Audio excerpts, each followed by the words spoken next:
So every one of us has a story about our life, and that story informs who we are and how we are in the world. But we all share a common story.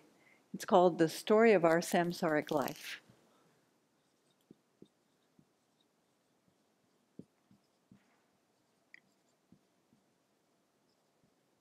And it goes like this.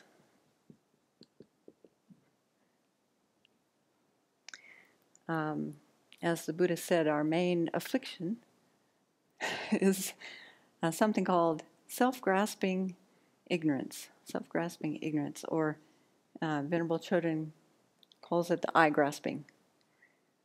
Actually, what we're talking about here is the view of the personal self, the view of the transitory collection, many ways of talking about this. But basically, it means that when we think of ourselves, when we think of our aggregates, and they appear in a certain way, they appear to be very real, very independent, and then based on that, we think of ourselves as being very real, very independent. And so we do exist, but we exist in a very dependent way, right? We depend on our bodies, our minds, those constantly changing parts. But this self-grasping ignorance gets us in trouble because we reify, especially if someone is criticizing us or someone doesn't approve of something we said or says something in a way that we wonder about the motivation. Then all of a sudden the I seems very solid, very real, very reified, independent. And so when that happens, what's amazing is the mind starts proliferating right away. It goes into what we call inattentive or distorted attention or inappropriate attention. Distorted attention. So usually DA means dependent arising, but here it means distorted attention. You have to abbreviate, otherwise it won't fit on the board. So distorted attention is when the mind starts paying too much attention to something positive or something negative. And so because we're talking about the self and things that impact the self, then all of a sudden we're proliferating. We're thinking about, oh, that was really a positive thing. That was a really beautiful chocolate cake over there. Or that was a really negative thing that person said to me. And so that leads to different afflictions, like attachment and aversion. Is this starting to sound like the story of your life? And then because we have afflictions, I don't know about you, but when I have afflictions, I don't sit still and quiet. I don't sit and meditate. I start acting. My mouth starts moving. I can't control it. My hands start moving. My body starts moving. So we create action.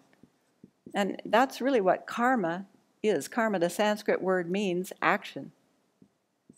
And so when we create actions, then that places, when those actions finish, we place karmic seeds on our mind stream. So seeds or potencies or potentials. And then when all the conditions come together, then those create different kinds of suffering results or contaminated results. This is the story of our life for many of us, at least many moments of our life. And I've written it as if it goes one way, as if it's linear, but actually it's circular, because as soon as there's a suffering result, then the I gets reified again, we go off in all sorts of proliferation. So it becomes very cyclical. The reason I thought to share this morning is because there are times where, I think for all of us, our practice goes up and down. There are times where we feel very inspired. There are times where we might feel a little flat, or the afflictions become a little stronger. Maybe there's some extra suffering in our lives or whatever, physical or mental suffering. And so I find this to be a very good meditation for myself, because there are so many ways that I can reflect on how to interrupt this cycle. If I don't want suffering results, like lots of affliction that brings suffering into the mind, or even physical pain, or situations that aren't very comfortable, if I don't want that result, then I have to look at the causes. If I don't want these karmic seeds, which are the substantial cause for those experiences, then I have to stop creating the actions. So right away I can see, okay, I can stop and meditate on the 10 non-virtues, and also meditating on the 10 virtues, either refraining from the 10 non-virtues, or thinking about the 10 virtues themselves. So I can meditate on that, and I find meditating on those karmic actions, those paths of actions, very inspiring. because it just reminds me to really take stock of how I'm acting ethically. And in addition to that, I can also take a look at what's happening in my mind. That's a little harder to do, isn't it? To really observe and guard my mind all day long to see, well, is there attachment happening here? Am I exaggerating the positive qualities of something or some person or some situation, something I want to happen? Am I exaggerating the negative things that I don't want to happen? Or am I exaggerating the negative aspects of someone who happens to be standing in my way of happiness? Or even coming back to looking at these distorted attention or inappropriate attention. Sometimes there are moments during the day, or even meditating on this on the cushion, to really examine something in hindsight. Where was there distorted attention? Where was there inappropriate attention to something something I thought was a good quality or a good thing? Or where was I exaggerating the negative aspects of some person or some situation? Because the fact is, all situations and all people and all things have both positive and negative aspects. But we get into trouble, I get into trouble, when I just narrow in single-pointedly on one of those aspects or the other. So sometimes that can be a really great meditation. And then getting back to the real root of all of this problem, self-grasping ignorance, that can also lead to a really lovely meditation of just examining, well, how does the I actually exist? Because we do exist. We just don't exist in the way we often think we do. So how do we exist? Many of us are aware of the meditation on the 32 aspects from the 4 establishments of mindfulness that we've done retreat on. That's a very good examination of how the body exists, really focuses in on what the body's made of. But also, even simpler than that, we can just stop and reflect, well, the person, I'm dependent on a body and a mind. The body is dependent on skin. And so thinking about how the skin changes, constantly. Most of the dust around the Abbey or around your house is skin cells, old skin cells, right? That just flake off. Our skin is constantly changing.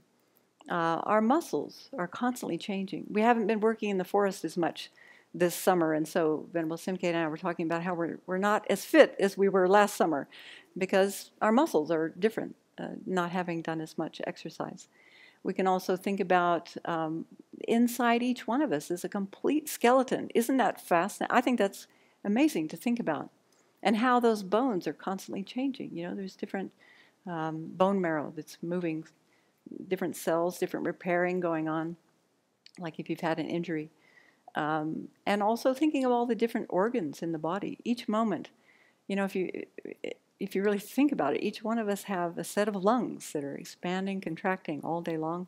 There's a heart muscle that's beating, constantly beating. You were saying that when you had your echocardiogram that you could actually hear the whoosh, like the chambers emptying. And so really thinking about how that's happening at every moment.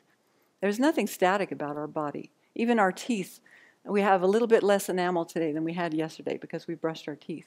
So even the hardest thing that we can think about of our body, everything about our body is constantly changing and dependent on so many different parts, dependent on so many different factors.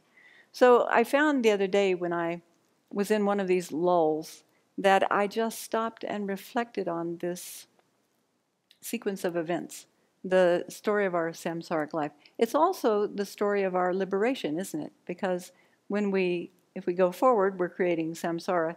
When we start to reflect on it backwards and really begin to address each one of these links in the chain, then we're moving closer towards liberation, and especially developing wisdom by examining, well, how does this person exist? How does this body exist? How does this mind exist? It's constantly changing. So I just thought to share that today. If that's helpful, then good. If it's not, forget it.